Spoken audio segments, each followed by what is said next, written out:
Hello my dear friends, तो welcome back to my YouTube channel Raj science classes में Prince Raj. आप सभी का एक बार फिर से राज साइंस क्लासेस में स्वागत करता हूं और उम्मीद करता हूं कि आप सभी जो हमारे पीछे का वीडियोस देखे होगा। अगर नहीं देखे हमारे पीछे के वीडियोस तो हमारे चैनल के प्लेलिस्ट में हमारे वीडियोस आप सभी चाहें तो वहां पर जाकर देख सकते हैं। और जैसा कि आप सभी जानते हैं कि पिछले वीडियो में हम आप लोगों को बताए थे एक बेलन जो होता है उसका क्षेत्रफल एक संपूर्ण पृष्ठीय क्षेत्रफल उसका बेलन का कैसे निकाला जाता है, वक्र पृष्ठीय क्षेत्रफल कैसे निकाला जाता है, साथ ही साथ बेलन का आयतन कैसे निकाला जाता है, बेलन का आधार क्या होता है, बेलन का वक्र पृष्ठ कौन सा होता है, बेलन का संपूर्ण पृष्ठ कौन कौन से होते हैं, ये सभी के बारे में हम लोगों ने पीछे के वीडियो में चर्चा की थी। आज इस वीडियो में हम लोगों को चर्चा करना है क्या, आज जो हम लोग चर्चा करने वाले हैं इस वीडियो में, जो कि जैसे कि आप सभी को देख रहा होगा मेरे व्हाइट बोर्ड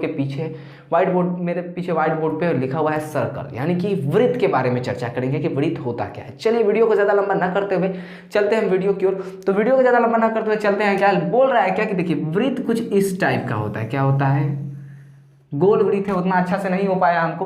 और यहाँ पे एक केंद्र होता है, ठीक है, केंद्र होता है और एक लाइन ऐसे निकला होता है। इसको केंद्र को O मान लेते हैं, इसको A मान लेते हैं। अब बीच वाले की दूरी को क्या कर लेते हैं? R मान लेते हैं, ठीक है। तो इसी को बोलते हैं हम लोग वृत्त। ये हमारा वृत्त है, ये हो गई हमारी वृत्त की त्रिज्या। बस इतना ही आप लोगों को जानना होता है। वृत्त क्या है, वृत्त की त्रिज्या क्या होती है, ये अगर आप लोग जान जाते हैं किसको कहते हैं। वृत्त का व्यास भी होता है कहीं ना कहीं हम, लेकिन इस वृत्त में व्यास का कोई जरूरत नहीं है। वृत्त का व्यास किसको कहते हैं हम आपको बताते हैं। ये हो गया हमारा एक वृत्त, हो गया कि नहीं हो गया, ये हमारा एक वृत्त हुआ कि नहीं, ये हमारा वृत्त हुआ। अब इसके आर से पार डायरेक्ट जाएंगे, वो भी किसके जरिए? केंद्र से होकर। मान लेते हैं मेरा ये केंद्र है, O मेरा केंद्र है, इस O से जरिए हम जाते हैं तो ये मेरा व्यास हो गया। व्यास को D से सूचित करते हैं। फिर एक यहाँ से ले गए, लेकिन केंद्र के सहारे ही ले जाएंगे। मतलब केंद्र के जरिए एक वृत्त के किसी एक छोर से दूसरे छोर तक जाना, उस रेखा को क्या कहते हैं? वृत्त का व्यास कहते हैं। लेकिन ये व्यास होगा क्या? तो ये व्यास नहीं है, ठीक है। तो ये क्या है? ये व्यास आपका नहीं है। तो व्यास क्या होता है हम आप लोगों को बता चुके हैं। लेकिन चलिए इसमें हम आपको कुछ क्वेश्चंस बताएंगे कि कैसे बनाया जाता है। इसमें से जो बहुत सारे क्वेश्चन होते हैं क्या कि आप लोगों को समझ में आने वाले क्वेश्चन पूछे जाते हैं। इस टाइप से क्वेश्चन कुछ पूछेगा कि वृत्त का क्षेत्रफल क्या होता है, वृत्त की परिधि क्या होता है, परिधि, परिमिति और क्या है उसका एक और वो नाम है, उसका शायद याद नहीं आ रहा। परिधि, परिमिति और परिमाप, जी बिल्कुल, ये तीनों क्या होती हैं? एक ही चीजें होती हैं। वृत्त की परिधि बोलिए तो, परिमाप बोलिए तो, परिमिति बोलिए तो, सब एक ही होता है। चलिए सूत्र लिख कर देखते हैं। सबसे फर्स्ट सूत्र हम लोग लिखना चाहेंगे क्या? सबसे पहला सूत्र हम लोग लिखेंगे। तो सबसे फर्स्ट सूत्र अगर की बात करें यहाँ पर तो आता है वृत्त का क्षेत्रफल क्या होता है। तो लिखेंगे वृत्त का क्षेत्रफल बराबर पाई आर स्क्वायर होता है। पाई का मान सभी को मालूम है, ये आर क्या है? त्रिज्या है, ठीक है। इसमें कोई लंबाई चौड़ाई नहीं होती है, ठीक है। ये वृत्त का क्षेत्रफल हो गया। दूसरा होता है वृत्त की परिधि या परिमाप, या फिर बोलिए आप उसको परिमिति, ठीक है। चलता है, समझ में आए कि नहीं? परिमिति इसका बराबर, इसको जो अगर हम लोग बोलेंगे तो इसको बोलते हैं 2 पाई आर। इसका जो फॉर्मूला होता है ये होता है 2 पाई आर। क्या होता है? 2 पाई आर होता है। कहीं कट वट नहीं रहा है जी? थोड़ा सा देख लेते हैं हम अपने कैमरे में। जी बिल्कुल, कट तो नहीं रहा है, लेकिन शायद उतना साफ भी नहीं दिख रहा है, ठीक है। रुक जाइए, हम बताते हैं। चलिए, अगर आप लोगों को ये नहीं दिख रहा होगा तो हम फिर से लिख देते हैं। वृत्त का क्षेत्रफल बराबर होता है पाई आर स्क्वायर, ठीक है। वृत्त की परिधि और परिमिति बराबर होता है 2 पाई आर। ये हो गया आपका क्या? वृत्त की परिमिति हो जाती है, और ये हो गया आपका परिमाप, ठीक है। ये हो गया आपका परिधि, ठीक है, मोटा मोटा अक्षर में लिखा गया, ठीक है। मेरा व्हाइट बोर्ड थोड़ा सा आप क्या हो गया, थोड़ा सा स्लो होते जा रहा है, ठीक है। तो ये सब देखने को मिल गया होगा। ये वृत्त का क्षेत्रफल है आप सभी का, ठीक है। वृत्त का क्षेत्रफल, वृत्त कुछ इस टाइप का है। ये देखिए, ये है आपका वृत्त, समझ में आई बात? ये क्या है? ये है आपका वृत्त। यहाँ पे से यहाँ पर तक की दूरी को हम लोग त्रिज्या आर के नाम से जानते हैं। अब वृत्त की परिधि के बारे में आप सभी जानिएगा, परिमाप के बारे में जानिएगा, परिमिति के बारे में जानिएगा। तीनों एक ही चीज होती है, जानते हैं। वृत्त का क्षेत्रफल क्या होता है, इस पर अगर हम क्वेश्चन बनाते हैं तो चलिए क्वेश्चन बनाने के लिए थोड़ा सा हम क्वेश्चन को दे देते हैं। इसको आप लोग नोट कर लीजिए क्योंकि हम इसको मिटाने वाले हैं। चलिए अब हम लोग क्वेश्चन जरा सा इस टाइप का देंगे। क्या लिखेंगे यहाँ पर? हम क्या लिखेंगे यदि किसी वृत्त की त्रिज्या मान लेते हैं, यदि r बराबर कितना हो? 5 सेंटीमीटर हो तो क्षेत्रफल तथा परिधि ज्ञात करें। क्या करें? क्षेत्रफल तथा परिधि ज्ञात करना है। मान लेते हैं क्या करना है? ज्ञात करें। अब यहाँ पे कैसे बनाएंगे अब बताते हैं हम आपको। अब जो बनाना है यहाँ पर आप लोगों के हाथ में है।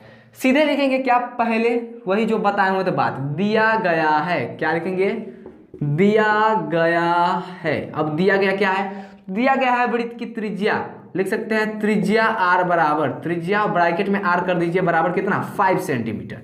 अब चलते हैं प्रश्न से, कल ही के क्वेश्चन के सिंथेसिस बताएंगे, अब बनाएंगे हम प्रश्न से। प्रश्न से लिख लिए, उसके बाद हमको ज्ञात करना है वृत्त का क्षेत्रफल। तो वृत्त का क्षेत्रफल मतलब हो गया वृत्त का जो ये देख रहे हैं, ये जो रजतीत भाग हो गया ना, इसी को बोलते हैं वृत्त का क्षेत्रफल। ये देख रहे हैं पूरा का पूरा जो रजतीत भाग है, मतलब रजतीत कहने का मतलब रंगा हुआ भाग है, इसको बोलते हैं वृत्त का क्षेत्रफल। एक गोला हो गया कुछ इस टाइप का, देखिए मेरे हाथ से एक गोला बना हुआ है कि नहीं बना, ऐसे कुछ इस टाइप का गोला बना, इसके अंदर का जो क्षेत्रफल हो गया, चलिए देखिए ये हो गया एक गोला टाइप का बना हुआ है, इसके अंदर का जो जितना भी स्पेस हो गया, जितना भी जगह हो गया, उसको बोलते हैं उसका क्षेत्रफल। ठीक है, तो उसी का क्षेत्रफल ज्ञात करना है। तो प्रश्न से लिखेंगे क्या, वृत्त का क्षेत्रफल बराबर, लिखेंगे कि नहीं, प्रश्न से वृत्त का क्षेत्रफल बराबर क्या होता है, पाई are square.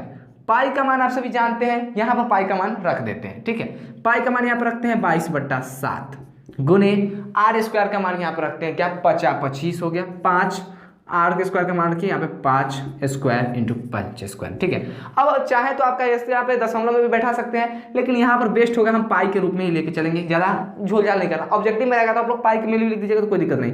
Pi into 25 that is 25 pi centimetre में हो गया आपका इसका आंसर। या फिर अगर आप इसको चाहें तो 25 गुने 3.14 कर सकते हैं, 25.3 गुने 14 कीजिएगा, जितना आएगा आंसर वो आपका क्या हो जाएगा यहाँ पर। चलिए आप क्या कीजिएगा, अभी हम करके दिखाते हैं। 3.14 इसमें 25 से गुना किए, क्या करते हैं यहाँ पे देखिए, 5 जगह 20 के 0 हाथ में, तो 5 2 7, 5 3 15, 4 दूनी 8, 2 3 दूनी के 6, 0 8 7 15, 5 2 7 1 8, 6 1 7। अब यहाँ पर हो गया 78.50, डेट इज आंसर आपका क्या आया, 78.50 आंसर आपका आ गया। 25 3 75, यहाँ पर 14 3 42 हो गया, कितना 25 3 75, 14 3 42, समझ में आई बात। यहाँ पर देखते हैं, अगर आपको हम स्पष्ट रूप से अगर बताएंगे यहाँ पर, ठीक है, क्या हो जाएगा, यहाँ पर देख सकते हैं 78.50 आया है, यहाँ पर क्षेत्रफल है तो सेंटीमीटर स्क्वायर होगा ही होगा, क्या होगा, क्योंकि देख रहे हैं ये त्रिज्या आपस में क्या कर लेंगे, गुना करेंगे तो सेंटीमीटर स्क्वायर हो जाएगा। ये हुआ हमारा पहला क्वेश्चन सॉल्व। अब बात करें अगर हम दूसरे क्वेश्चन की, फिर लिखेंगे यहाँ पे जैसे कि हम कल लिखे थे, फिर से, ठीक से लिख सकते हैं या फिर पुनः लिख सकते हैं, फिर से या फिर पुनः लिखेंगे बेस्ट होगा। चलिए लिखते हैं पुनः। अब हमको ज्ञात क्या करना है, तो ज्ञात करना है, पुनः लिखेंगे वृत्त की परिधि बराबर, वृत्त की परिधि, इसको हम लोग सी से सूचित करते हैं, लिख सकते हैं सी बराबर 2 पाई आर। होता है कि नहीं होता है, 2 की जगह पे 2 रख दीजिए, 3.14 रख देते हैं, पाई का मान, आर का क्या है, मेरा मान 5 है, 5 रख दिए, आर का मान 5 दूनी के 10 हो गया, क्या हो गया, 5 दूनी के 10 गुने 3.14। अब 3.14 हो गया, 5 दूनी के 10 कर दिए हैं। अगर आपको यहाँ पे बनाना पड़ेगा तो यहाँ पर आपका आ जाएगा क्या, 31.4 सेंटीमीटर। यहाँ पे सेंटीमीटर ही रह जाएगा, क्यों रह जाएगा सेंटीमीटर, समझ में आती है बात, क्योंकि यहाँ पर त्रिज्या एक ही है, 2 त्रिज्या नहीं है कि आपस में गुना करके सेंटीमीटर स्क्वायर कर देंगे। यहाँ पर जो है, अगर किसी को अगर हम यहाँ पे मीटर या सेंटीमीटर में लिखते हैं तो ये सिर्फ और सिर्फ त्रिज्या, एक ही त्रिज्या, तो एक त्रिज्या अपने आप से थोड़ा गुना कर लेगी भैया, यहाँ पे स्क्वायर था तो गुना करके सेंटीमीटर स्क्वायर बन गए, लेकिन यहाँ पर देखिए नॉर्मल गुना कर देना है। 3.14 में यहाँ पे अगर आप 5 से गुना करते हैं तो सॉरी 2 में 5 से गुना करते हैं 10 हो जाता है, 3.14 में गुना करते हैं, नॉर्मल सा ट्रिक है कि किसी भी 10 से गुना कीजिएगा तो 1 दशमलव को तरपा दीजिए, 31.4 सेंटीमीटर आपका आंसर निकल गया। तो आज के इस वीडियो में बहुत ही अच्छा वीडियो था, आज का ये वीडियो आप लोगों को थोड़ी सी तो मदद जरूर करेगा।